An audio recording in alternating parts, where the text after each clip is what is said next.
नमस्कार, सुप्रभात, बहुत स्वागत है आपका। नमस्ते बिहार में आपके साथ मैं हूं सोनाली सिंह। बिहार में जाति आधारित गणना को लेकर बिहार सरकार को बड़ा झटका लगा है। पटना हाईकोर्ट ने कास्ट सेंसस पर तत्काल प्रभाव से रोक लगा दी है। चीफ जस्टिस की बेंच ने इसे तत्काल प्रभाव से रोकने का आदेश दिया है और इसी के साथ हाईकोर्ट ने अब तक जुटाए गए डेटा को सुरक्षित रखने का भी निर्देश राज्य सरकार को दिया है।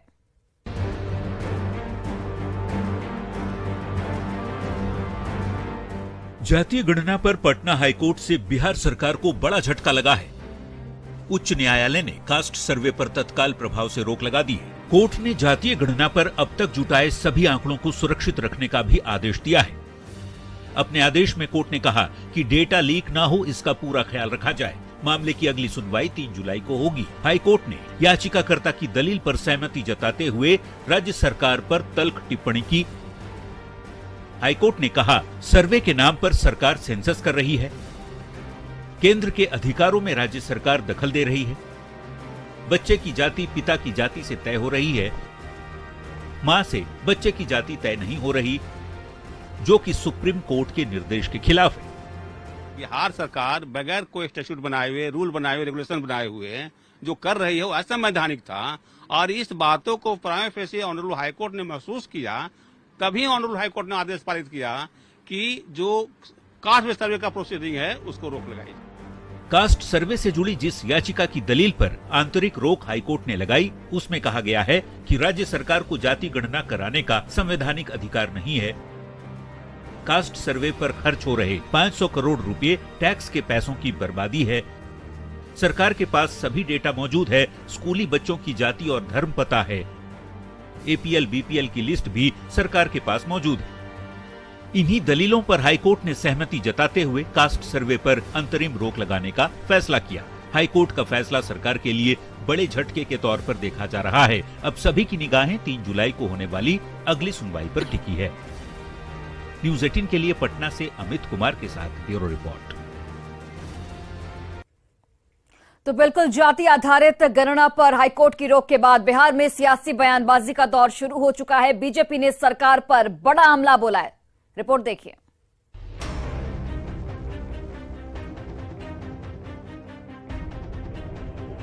बिहार में जाति आधारित गणना पर बिहार सरकार को बड़ा झटका लगा है। पटना हाईकोर्ट ने कास्ट सेंसस पर तत्काल प्रभाव से अंतरिम रोक लगा दी है। तो निश्चित रूप से ये तात्कालिक आदेश है। इसके राजनीतिक निहितार्थ जो भी निकाल रहे हैं। हाईकोर्ट की रोक के बाद बिहार में सियासत तेज हो गई है। बीजेपी के प्रदेश अध्यक्ष सम्राट चौधरी ने बिहार सरकार पर तंज कसा है। पक्ष रखना चाहिए। न्यायालय ने 3 जुलाई का समय दिया है, अपना पक्ष रखना चाहिए। सही ढंग से पक्ष रखना चाहिए। कैसे स्टोर करेंगे। राष्ट्रीय लोक जनता दल के अध्यक्ष उपेंद्र कुशवाहा ने भी बिहार सरकार पर निशाना साधा। उपेंद्र कुशवाहा ने कहा कि सरकार ने कोर्ट में ठीक ढंग से पक्ष नहीं रखा। लेकिन राज्य की सरकार के नॉन सीरियस होने का परिणाम है हाईकोर्ट का यह फैसला। बिहार सरकार पर कोर्ट में ठीक से पक्ष न रखने के बीजेपी के आरोपों पर डिप्टी सीएम तेजस्वी यादव ने निशाना साधा। तेजस्वी ने कहा कि बीजेपी तो आज खुशियां मना रही होगी। गरीब विरोधी, आरक्षण विरोधी हमेशा से भाजपा रही है। आज खुशी मना रही होगी, खुशियां मना रहे होंगे। वहीं आरजेडी सांसद मनोज झा ने हाईकोर्ट की रोक को दुर्भाग्यपूर्ण करार दिया। आज मुझे कहीं न कहीं एहसास हो रहा है कि सामाजिक न्याय के अवरोधक सिर्फ व्यक्ति नहीं होते हैं, कुछ दल नहीं होते हैं, बल्कि कई दफा संस्थाएं भी इस साइकिल में, इस चक्र में आ जाती हैं। कोर्ट तथ्यों के आधार पर फैसला सुनाता है। सवाल है कि क्या अब कोर्ट के फैसले पर भी सवाल उठाया जाएगा। न्यूज़ 18 के लिए पटना से आनंद अमितराज, रवि एस नारायण के साथ दिल्ली से अमितेश की रिपोर्ट। तो कास्ट सर्वे पर हाईकोर्ट के फैसले ने सियासत को बेहद गर्म कर दिया है। हम आपको कुछ नेताओं का बयान सुनाते हैं। सरकार की ओर से फैसले पर पुनर्विचार करने की मांग अदालत से की जा रही है, तो वहीं विपक्षी पार्टियों के नेता जाति के आधार पर किए जा रहे गणना में 100 कमी की बात कहकर नीतीश सरकार पर हमलावर है। सुनिए। यह तो सरकार की जवाबदेही थी कि कोर्ट में अपना पक्ष ठीक से रखकर बताए कि यह संवैधानिक मामला है, संविधान के विरुद्ध नहीं है। तो इनके लोग जो भी हो, इनकी तैयारी नहीं थी, जिसके चलते कोर्ट को यह कन्विंस करने में लोग सफल नहीं हो पाए। न्यायालय के जो है फैसला को हम सम्मान करते हैं, लेकिन यह निर्णय जो है ये इस निर्णय पर पुनः विचार करनी चाहिए। पूरा जो जाति आधारित गणना था, इसमें दोष और त्रुटि थी। चूंकि जो याचिकाकर्ता ने प्रश्न उठाए उसका जवाब राज्य सरकार नहीं दे पाई। नहीं, देखिए, बिहार सरकार की फिर एक बार भद पिट गई। बोले नगर निकाय चुनाव में अति पिछड़ों के आरक्षण के मुद्दे पर भद पिटी, सरकार को बैकफुट पर जाना पड़ा और आज तक अति पिछड़ा आयोग की रिपोर्ट सार्वजनिक नहीं हुई। तो नीतीश कुमार का जो पिछड़ा विरोधी चेहरा वो फिर से एक बार बेनकाब हो गया।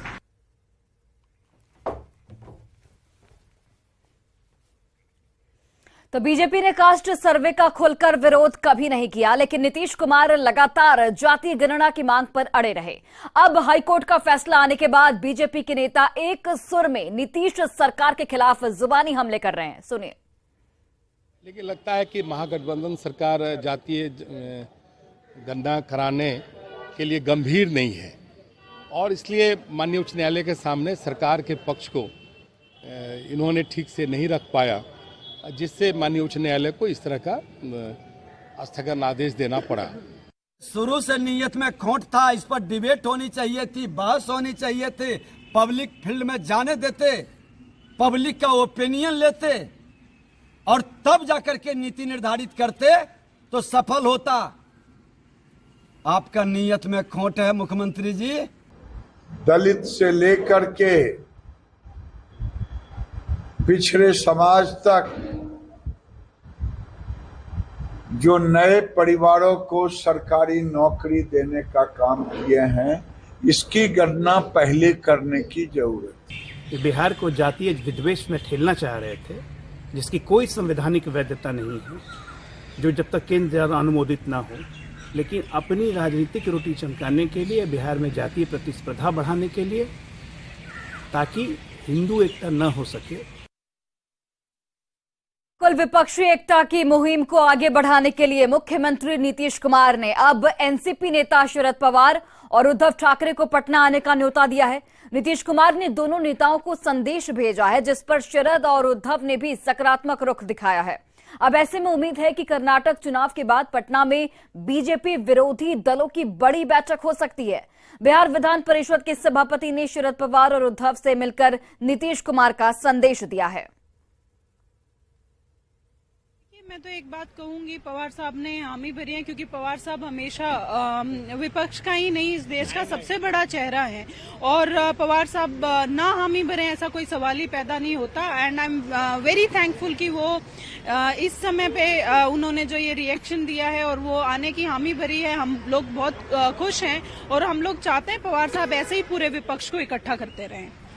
बिल्कुल, मैं तो ये बात कहूंगी कि अहम कड़ी नहीं, आपने हमेशा देखा है कि किस तरीके से विपक्ष को जोड़ने का पवार साहब ने काम किया है, आज भी वो यही कह रहे हैं और ये दौरा बहुत अहम रहने वाला है।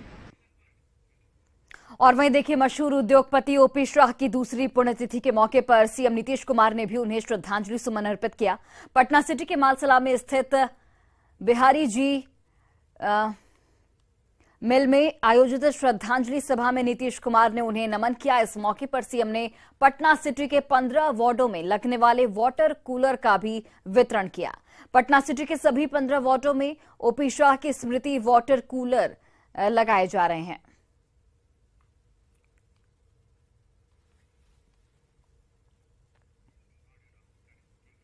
और वहीं बजरंग दल पर बैन लगाने वाले बयान को लेकर नेता प्रतिपक्ष विजय सिन्हा ने निशाना साधा है। मुजफ्फरपुर में विजय सिन्हा ने कहा कि रावण जैसे लोग जब बजरंग बली को नहीं बांध सके तो रावण के विचार वाले लोग बजरंग बली और बजरंग दल को क्या रोक सकते हैं। सुनिए। अरे रावण को जब कोई, रावण हनुमान जी को जब बांध नहीं सका, रोक नहीं सका, तो रावण की विचारधारा की मानसिकता रखने वाले लोग कहां से बजरंगी को बांधेगा। ये बजरंगी राष्ट्रवाद को, समाज को जोड़ने के लिए, समाज के हित में अपना बलिदान देता है और उस बलिदानी राष्ट्रभक्त को आप कैसे बांधिएगा और कैसे प्रतिबंध लगाइएगा और आपके प्रतिबंध से वो रुकेगा क्या।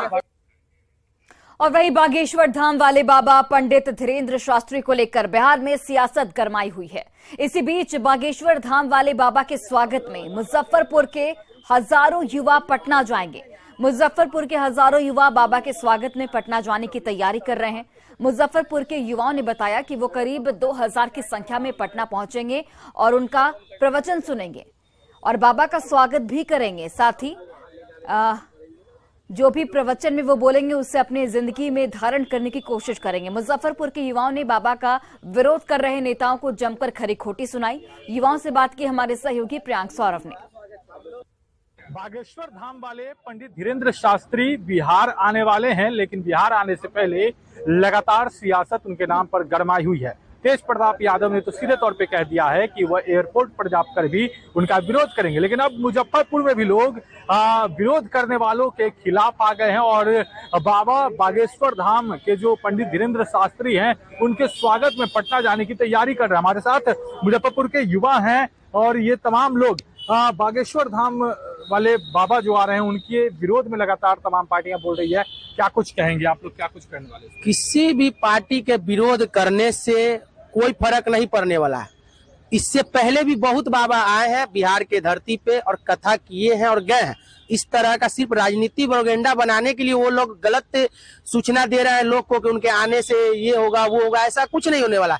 अब देखिए हमारे भारत का ऐसा कानून है, ऐसा संविधान है कि हमारा देश एक सेक्युलर नेशन है, तो इसमें सभी धर्मों को आजादी है अपना धर्म का प्रचार करना, अपने धर्म के का मतलब कथा करवाना। तो इसमें मतलब एक ही धर्म को टारगेट करके क्यों बार बार रोका जाता है? देखिए, एक्का दुक्का का विरोध करने से कोई फर्क पड़ने वाला नहीं है। बाबा बागेश्वर धाम जो हैं श्री धीरेन्द्र शास्त्री जी, वो एक बहुत महान कथावाचक हैं और वो एक खुद का सरकार है। वो जहाँ खड़े हो, उनका जहाँ सभा लग गया ना, वहाँ लाखों का भक्त भीड़ इकट्ठा हो जाता है। तो इससे कोई फर्क पड़ने वाला नहीं है। एक दो लोगों का विरोध करने से कोई फर्क पड़ेगा नहीं। हम लोगों को आपस में लड़ाने के लिए जो राजनीति की एक जो निचली स्तर हो, आज वो स्तर पर राजनीतिक हो रही है। ये बागेश्वर धाम वाले बाबा को राजनीतिक से कहीं कोई मतलब नहीं है। वो अपने सनातनियों के प्रचार के लिए, सनातन धर्म के प्रचार के लिए, अपने बागेश्वर वाले धाम बाबा का प्रचार करने के लिए आते हैं। हम लोगों के लिए, हम लोग उनका भरपूर स्वागत करेंगे। तो लोग उनकी पार्टी की माने राजनीति है ना, उसे कोई मतलब नहीं रखता है। जो तो कथावाचक है, कथा सुनने के लिए जाएंगे, ठीक है, उसे उनका कोई जी विरोध करने से वो और ट्रोल होंगे और उनका सम्मान में बिहार नहीं, बिहार से अलग स्टेट से भी लोग उनको सम्मानित करने के लिए आएंगे। ये विरोध करने से उनका कुछ नहीं होने वाला है। सरकारी उसका जन्मजात ही उनका विरोध करना है। उनके स्वागत में वहां पर पहुंचेंगे, साथ ही साथ उनका जो कथा चलेगा वहां पर भी वो लोग शामिल होंगे। मुजफ्फरपुर से न्यूज 18 के लिए प्रियांक सौरभ। और चलिए इसी बीच बड़ी खबर बेगूसराय से, जहां एक शख्स को गोली लगने से हड़कंप मच गया है। मामला गढ़हरा ओपी इलाके का है, जहां राजवाड़ा गांव के रहने वाले दिलखुश राय के बेटे रितेश कुमार को भाई की शादी में ही गोली लग गई।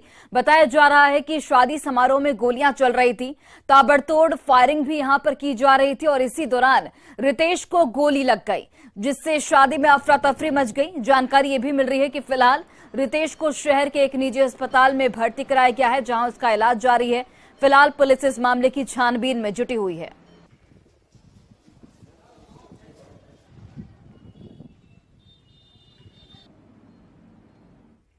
और वहीं बिहार में 1,78,000 शिक्षकों की बहाली पर कैबिनेट की मोहर लग गई है। इसको लेकर बिहार लोक सेवा आयोग अलर्ट मोड पर है। आयोग जहां सिलेबस को अंतिम रूप देने में लगा है, तो वहीं दूसरी ओर परीक्षा आयोजन को लेकर मंथन का दौर लगातार जारी है। आयोग की अगर माने तो इस सप्ताह जहां सिलेबस जारी कर दिया जाएगा, वहीं मई के आखिरी सप्ताह तक विज्ञापन भी प्रकाशित हो जाएगा। आयोग ने पहली बार बहाली को लेकर जानकारी दी है। आयोग के सचिव रवि भूषण ने न्यूज 18 बिहार झारखंड से एक्सक्लूसिव बातचीत में परीक्षा के पैटर्न से लेकर परीक्षा की संभावित तिथि तक की जानकारी दी है। बीपीएससी सचिव रवि भूषण से एक्सक्लूसिव बातचीत की हमारे सहयोगी रजनीश कुमार ने। सुनिए। शिक्षक बहाली को लेकर युद्ध स्तर से बीपीएससी तैयारी में जुटा हुआ है। ऐसे में बीपीएससी की तैयारी क्या है, सिलेबस कब जारी होगा, परीक्षा कब तक आयोजित हो सकती है, सीधी बातचीत करेंगे हम। आयोग के सचिव हमारे साथ हैं रवि भूषण। सर, असमंजस में अभ्यर्थी अब भी हैं, चूंकि सरकार ने तो घोषणा कर दी है 1,78,026 पदों पर बहाली होगी, लेकिन अब गेंद जो है आयोग के पाले में है। किस प्रकार की तैयारी है? जैसा कि आप लोग अखबारों में भी आप सुन रहे हैं, सरकार का निर्णय जो है, सरकार की प्राथमिकता है कि शिक्षक की बहाली जितनी जल्दी हो, और इसके लिए हम लोग पहले भी उच्च स्तरीय बैठक भी किए हुए हैं, और कैसे एग्ज़ाम लेंगे और क्या कैसे विज्ञापन होगा वो हम लोग सब फ्रेम कर चुके हैं। जैसे ही हमको अधियाचना आती है तुरंत हम लोग उसका विज्ञापन का प्रारूप बनाए हुए हैं, उसका कैसे परीक्षा लेंगे सारी योजनाबद्ध हो गई। कोई टारगेट आप लोगों ने रखा है, कोई कैलेंडर इंटरनल जारी किया गया होगा कि आखिर विज्ञापन कब जारी करना है, परीक्षा कब लेनी है, रिजल्ट कब जारी करना है और विभाग को फाइनल रिजल्ट हम कब सौंपेंगे? जैसे ही हमको अधियाचना आ जाती है, मेरा जो अनुमान है 1 सप्ताह के अंदर में हम लोग फ्लोट कर देंगे विज्ञापन, और 1 महीना के बाद जो मेरा जब फॉर्म ये हो जाएगा तो 1 से 1.5 महीना और लगेगा एग्जाम लेने के लिए। और वहीं सुपौल में आज मौसम का मिजाज कुछ अलग ही बना हुआ है। लोगों को मई महीने में भी गर्मी के बजाय अक्टूबर नवंबर जैसी ठंड का एहसास हो रहा है, क्योंकि सुपौल में आज की सुबह तो फॉग वाली सुबह रही, वहीं गर्मी में ठंडी हवा भी बह रही है। सुबह का नजारा हिल स्टेशन जैसा दिख रहा है, जो तस्वीरों के जरिए भी आप देख पा रहे होंगे। मौसम का मिजाज किस कदर बदला हुआ है तस्वीरें साफ तौर पर बता रही हैं। घना कोहरा छाया हुआ है, कई इलाकों में खासकर शहर और इसके आसपास के क्षेत्रों में फॉग ही फॉग नजर आ रहा है। बता दें आपको कि गुरुवार की सुबह दिल्ली में भी ऐसा ही कुछ नजारा देखने को मिला था जैसा आज सुपौल में देखने को मिल रहा है।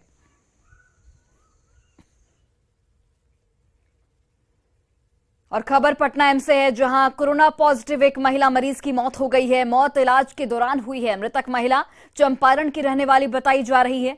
महिला का नाम सियापति देवी बताया जाता है, जिनकी उम्र 55 साल है।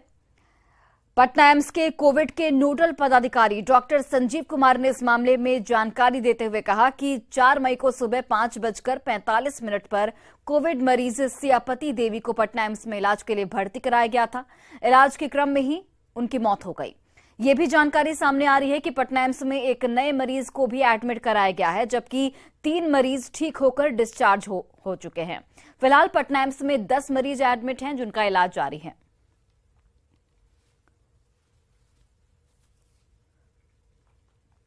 और दिसंबर 2025 तक बापूधाम मोतिहारी रेलवे स्टेशन अंतर्राष्ट्रीय स्तर का बन जाएगा। बहुमंजिला स्टेशन भवन के निर्माण के लिए टेंडर की प्रक्रिया शुरू हो चुकी है और अब उसे जमीन पर उतारने में रेलवे जुट चुका है। इसके केंद्र सरकार ने करीब 200 करोड़ रुपए आवंटित किए हैं। इसके लिए देश के चयनित 5 रेलवे स्टेशनों में बापूधाम मोतिहारी भी शामिल है। स्टेशन के कामकाज को लेकर रेलवे के अधिकारियों और बीजेपी सांसद राधा मोहन सिंह ने एक समीक्षा बैठक भी यहां पर की है।